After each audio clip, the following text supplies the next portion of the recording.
चलिए आज की हमारी इस वीडियो का टॉपिक है ROAS।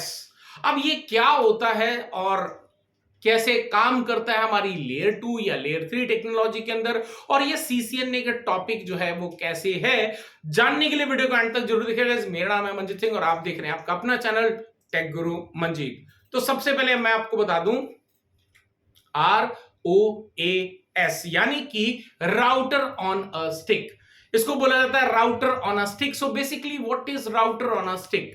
तो चलिए इसको बहुत डिटेल से समझते हैं। लेट्स से कि आपके पास में एक स्विच है जहां पर आपने मल्टीपल वीलैन्स क्रिएट करने हैं। तो पहले आपने कुछ पोर्ट्स लिए, उसको एक अलग वीलैन क्रिएट कर दिया, लेट्स से वीलैन 10, और यहां पर इसको हमने नाम दे दिया एडमिन के लिए, यानी ये एडमिन डिपार्टमेंट के लिए बनाया गया है ये वीलैन 10। और इसमें हमने आईपी एड्रेस दिया है 10.0.0.0/8।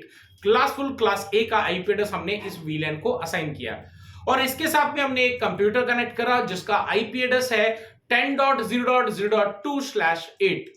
अब इसी तरीके से हमने एक और डिपार्टमेंट है जो कि है सेल्स, उसके लिए हमने यहाँ पे वीलैन क्रिएट करा है वीलैन 20, और उसको हमने क्लास बी का आईपी एड्रेस दिया है क्लासफुल विच इज 172.16.0.0/16 का। यहां पर भी एक कंप्यूटर कनेक्टेड है जिसका आईपी एड्रेस है 172.16.0.2/16। नाउ अगर हम बात करें, यहां पर दो डिफरेंट वीलैन्स हमने क्रिएट कर दिए।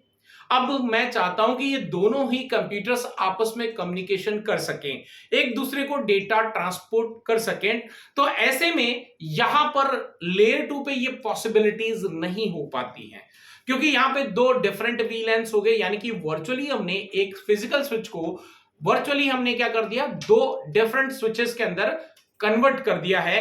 तो यहां पर कोई भी पॉसिबिलिटीज नहीं है।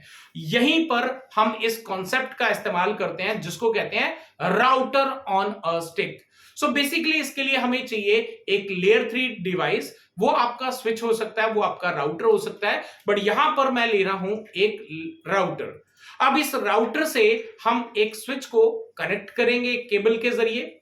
अब इस केबल को जो हमने कनेक्ट करा स्विच के अंदर, हम उसका कॉन्फ़िगरेशन करेंगे इसको एज अ ट्रंक। अब ट्रंक इसलिए करते हैं बिकॉज हमने मल्टीपल वीलैन्स का जो डेटा है वो इस लेयर 3 डिवाइस यानी राउटर तक पहुंचाना है, और इसी के जरिए ही ये दोनों वीलैन्स आपस में कम्युनिकेशन एस्टैब्लिश करेंगे।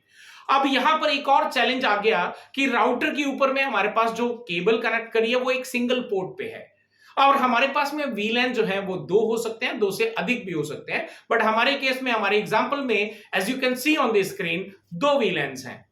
अब यहां पर हमारे पास एक सिंगल फिजिकल इंटरफेस है जिसका इंटरफेस का जो नाम है वो है आपका G0/0। अब इसके ऊपर में हमने दो वर्चुअल यानी कि सब इंटरफेसेस क्रिएट करने पड़ेंगे। One is for वीलैन 10, one is for वीलैन 20। अब इसके ऊपर में जो हम वीलैन 10 के लिए जो सब इंटरफेस क्रिएट करेंगे वो कुछ इस तरह से रहेगा, G0/0 dot what ever your वीलैन ID is. हमारे केस में 10 है तो .10 लगेगा। और उसी तरीके से सेकेंड जो सब इंटरफेस क्रिएट होगा जो कि होगा G0/0.20।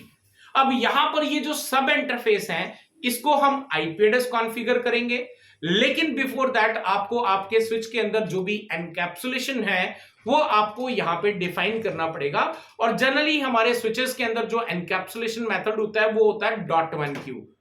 हालांकि टेक्नोलॉजी चेंज होती रहती है तो इट इज मैंडेटरी कि आप चेक कर लें कि आपने जो ट्रंक पोर्ट बनाया है स्विच के अंदर वहां पर कौन सा एनकैप्सुलेशन चल रहा है। तो जो एनकैप्सुलेशन है वही एनकैप्सुलेशन आपने जो है अपने सब इंटरफेस जो हमने क्रिएट करे उनको डिफाइन करना है, और उसके बाद हमने आईपी एड्रेस देना है वीलैन 10 को, यानी कि जो हमने सब इंटरफेस क्रिएट किया है G0/0.10 को, वहां पर हमने आईपी एड्रेस असाइन करना है विच इज 10.0.0.1/8 वीलैन 10 के लिए।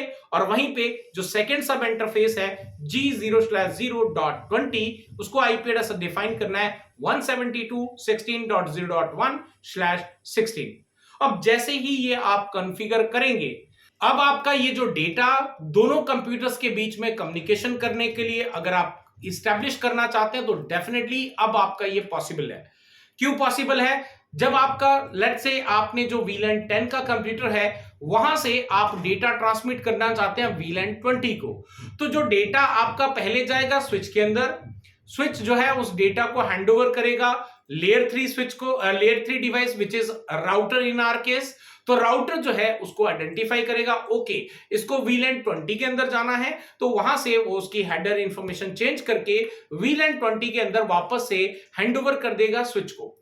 अब वापस डेटा पहुंच जाएगा VLAN 20 के पास में, स्विच के पास में, टैगिंग के साथ में। अब जो स्विच है वो उसको हैंडओवर कर देगा VLAN 20 का जो कंप्यूटर है उसको। तो इस तरीके से ये जो एक CCNA का कॉन्सेप्ट है, टॉपिक है, जिसको हम कहते हैं राउटर ऑन अ स्टिक, और बहुत जगह पे आपको इस लिखा हुआ मिलेगा ROAS।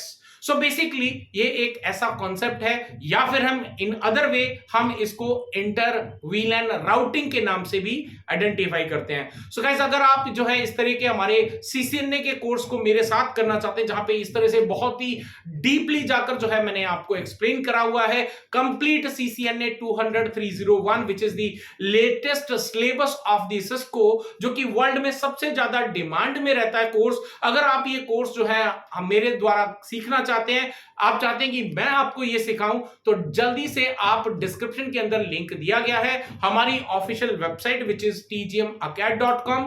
आप उस पे जाकर डायरेक्टली हमारा ये CCNA course as a video course select कर सकते हैं, एनरोल कर सकते हैं, जहां पर आपको लाइव क्लासेस की रिकॉर्डिंग्स मिलेंगी और साथ में आपको यहां पे मिल जाता है स्टडी मटेरियल, यानी कि ऑफिशियल जो बुक है वो भी मिलेगी, अदर जो मटेरियल्स हम प्रोवाइड करेंगे वो भी आपको यहां पे मिल जाएंगे।